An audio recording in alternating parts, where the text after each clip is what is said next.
Best Cebu Tourist Spots Guide 2020. 1. Cebu Taoist Temple. Let's start within the city area. First off, we have Cebu Taoist Temple in Beverly Hills Subdivision, Cebu City. The Chinese Taoism community built this Chinese-style architecture temple in 1972. This temple had become popular because of its artistic structures. Even non-believers of the Taoism religion pay visit to the place. From there, you can see the striking view of the city and even the Mactan Island. And of course, for Taoists, this is the ideal place to pray or meditate. Hence, we put it on top of Cebu Tourist Spots Guide. 2. Temple of Leah. The next tourist attraction is the Temple of Leah, which is along Cebu Transcentral Highway. Teodorico Soriano Adarna built this temple in 2012. The temple is a symbol of his undying love for his wife of 53 years, Leah Villa Albino Adarna. The temple has 24 chambers including a museum, an art gallery and a library. Moreover, this place has Leah's favorite and personal belongings. In addition, Greek and Roman architectures are the inspiration of the temple. Statues of gigantic lions as well as a grand staircase with brass angels are decors of this Taj Mahal of Cebu. 3. Sarao Flower Garden. Heading to the more elevated spot is in the Busay area, which is the Sarao Flower Garden. Going there is like experiencing the Netherlands, thus this tourist attraction is commonly called the Little Amsterdam. The array of celosia, or burles by locals, flowers in flaring red, purple, yellow, orange makes it Amsterdam-ish. The put-up windmill and the cool wind complement the scenic view. Hence, this gives the guests the unique touristy feel. 4. 10,000 Roses of Cebu. Moving to the nearby island of Mactan, you can visit the 10,000 Roses of Cebu. This magnificent spot, which is in day as Barangay Road, Cordova, Cebu, has gone viral on social media. 10,000 artificial LED-powered roses surround this certain Roses Cafe and more. Most guests prefer to go there during dusk to see the beautiful sunset while the roses lit up at night. Moreover, the owner of the cafe, who is also an interior designer, intends to create a romantic ambiance for couples. The cafe offers sumptuous food which you can savor while enjoying the wonderful mood with your lover. 5. Osmeña Peak. Going south, you could climb the Osmeña Peak of Cebu in Mantalongan, Dalaget, pronounced Dalage. Standing at 1,013 meters above sea level, Osmeña Peak is the highest point in the entire island. Limestones that have sharp protruding peaks which are perfect for taking pictures make up these hills. The peak is part of the Mantalongan mountain range that stretches as far as the municipality of Batayan. It is considered a twin to Bohol's Chocolate Hills. Further, the main activities here are hiking and camping. Most hikers prefer two hiking trails. The first one begins in Batayan, passing by Kawasan Falls. On the other hand, the other one is in the town of Damanjug, which culminates in Burji Leong. In addition, when you trek going to the top of the mountain, don't forget to bring your water, it will help you rehydrate. 6. Kawasan Falls. Still in the south of Cebu is the breathtaking Kawasan Falls in Batayan Municipality. Some hikers from Osmeña Peak traverse to Kawasan Falls after camping, but you can just go directly to Kawasan via Barili. Kawasan Falls is a 3-stage cascade of clear turquoise water from mountain springs of Mantalongan mountain range. The waterfalls is a pearl of the Philippines. One of the most popular tourist spots in Cebu South is Kawasan Canyoneering. The canyoneering adventure starts at Canlaub River downstream going to Kawasan Falls. Local accredited guides accompany all tourists and facilitate the activities such as walking, jumping, swimming, climbing and abseiling through the streams. Most of all, when you do canyoneering, be prepared to be thrilled. 7. Pescador Island. Pescador Island is in Tañon Strait, few kilometers off the coast of Moalboal in the south of Cebu Island. It is one of the best diving spots in Cebu. Its island reef is a sandy slope covered with soft coral from 5 to 10 meters 15 to 35 feet. Further, there is a wall covered with hard corals dropping down to about 40 meters 130 feet. In that wall are tons of different species of colorful sea creatures, including sharks. Better to prepare your underwater camera to capture its beautiful corals and different marine species. Another main tourist attraction that is getting popular in this location is the Sardine Run. You can swim with millions of sardines, also known as herring, which is totally amazing. Therefore, brace yourself to experience the magnificent beauty of the underwater. 8. Oslob whale sharks. On the other side of the island is where you can experience swimming with the Oslob whale sharks, locally known as the Tuki. Oslob municipality is known for old churches and beautiful beaches but became more popular because of the gentle giants, the whale sharks. Local fishermen would interact with the whale sharks by feeding them, until large number of tourists began to arrive in Oslob to see the whale sharks being fed. As a result, these tourists snorkel or dive with the whale sharks. Oslob whale shark watching is one of the top in the bucket lists of tourists who visit Cebu because of the rare experience. Most noteworthy, whenever you have a close encounter with the whale sharks, it is not allowed to touch them.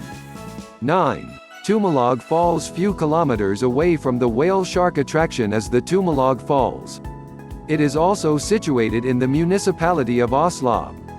Locals call this body of water, the Toslob Falls or Mag-Ambak Falls. Tumalog Falls is a curtain-like waterfalls that covers the entire cliff with cool and clear water. Moss embraces the rocks of the cliff, which filters the water and gives a curtain effect. It is one of a kind and definitely stunning.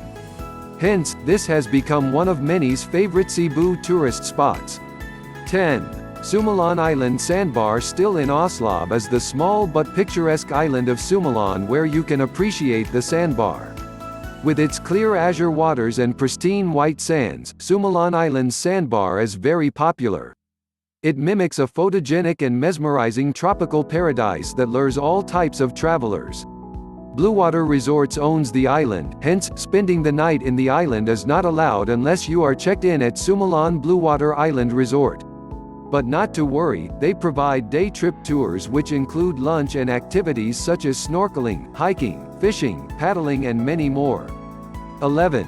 Simla Church. In Sibonga, southern town of Cebu, lies the prestigious Simla Church. Simla Church stretches its grandiose arm as if to welcome religious people all over the globe. The design is inspired from European cathedrals. Not only is the place magnificent in structure, but this also reveals a culture that is deeply seated among Cebuanos, the essence of Roman Catholicism. Monks who are devoted to the Virgin Mary reside in this church. Believers frequent the huge statue of the Virgin Mary since many consider it miraculous. Also, the multitude of Marys dressed in various cultural themes interests visitors. 12. Magellan's Cross. King of Spain Charles I chose navigator Ferdinand Magellan to look for the Spice Islands. In doing so, Magellan was able to cross the globe and eventually landed in the Philippines in 1521. Specifically, he made his step in Cebu on March 15, 1521. Magellan presented Christianity to Cebuanos, and most of them embraced the religion. In this site is where Magellan planted the cross, which symbolizes Christianity, on April 21, 1521. An encasement protects the original Magellan's cross. 13. Basilica del Sto. Niño. Just right beside the Magellan's cross is the oldest Christian church of the Philippines. Fray Andrés de Urdaneta, OSA, and Fray Diego de Herrera, OSA, founded Basilica del Sto Niño in 1565. Ferdinand Magellan's Sto Niño, which is the Holy Child Jesus statue, is in this church. He had this Sto Niño when he converted Cebu's chieftain Humabon and his wife to Christianity on April 14, 1521. The See of Rome labels this church as the mother and head of all churches in the Philippines. 14. The Heritage of Cebu Monument lies in Colon Street as the monument portraying Cebu's major historic events. The Heritage of Cebu Monument is in Parian Plaza. Cebuano artist Eduardo Castrillo structured the monument using brass, concrete, steel and bronze. The sculpting began in July 1997 and completed in December 2000. The features of the monument include Christian conversions, Spanish occupation, battle against foreign colonizer, a prominent Christian figure, and a certain Philippine president. To know the specifics, it is best you visit this site, which stands tall and strong at the heart of the city. 15. Yap San Diego Ancestral House. No need to go further. Right across the heritage of Cebu monument is the Yap San Diego Ancestral House. This ancestral house is one of the oldest houses in the Philippines. Built during Spanish era between 1675 to 1700, coral stones and egg whites make the walls. Molave, balayong and terracotta glue the roof together. Although this is built during Spanish occupation, the owner of the house, Don Juan Yap, is a Chinese trader. Therefore, the design of the house is a mix of Chinese, Spanish, and Filipino inspirations. Cebu's native materials make up the furniture of the house. Moreover, religious images are over the house which reflect the religiosity of the residents. 16. Fort San Pedro. About 10-minute walk from Casa Gorordo is the oldest fort in the Philippines. Fort San Pedro. Spanish leader, General Miguel López de Legazpi, commanded the building of this fort. De Legazpi thought to use it against Muslim warriors. However, as time passed by, other colonizers had used it for other reasons. When Americans occupied Cebu, their soldiers used this as their residence. Also, Americans educated Cebuanos in this fort.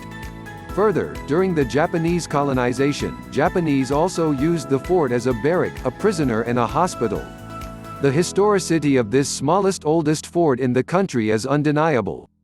17. Museo Sugbo. 4 blocks from Fort San Pedro is Sugbo Museo. This is a large museum because it used to be Cebu's provincial jail. The lone architect in Cebu at that time, Domingo de Escandrillas, designed it in 1869. During Spanish occupation, this served as prison for Filipino captives. However, during American period, Americans placed their horses here as stables for horse racing. Also, during Japanese time, Japanese imprisoned Filipino opponents in this place. This becomes Cebu Provincial Detention and Rehabilitation Center (CPDRC), but CPDRC has relocated. Thus, on August 5, 2008, the place became a museum since it has rich role in Cebu's history. 18. Camotes Island. From the city, we go to the northern part of Cebu where a magnificent island lies, Camotes Island. The travel time from Cebu City to Danao Port, which is where you ride on a boat toward the island, is about 1 hour. From Danao Port, traveling by the sea takes 2 hours.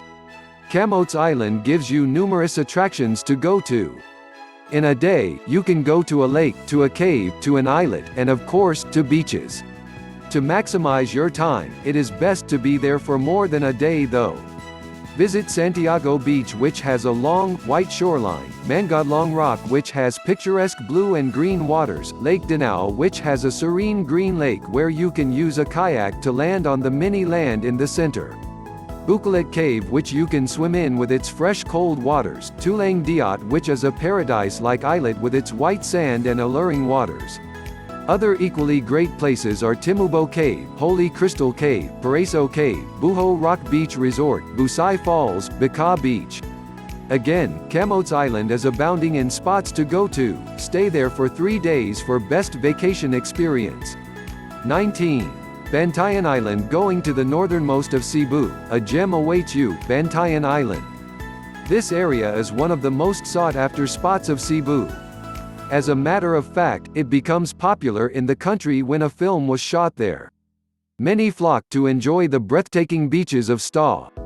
Fe, Bantayan. From Danao, you will travel 2 to 3 hours more to reach Hagnaya Port.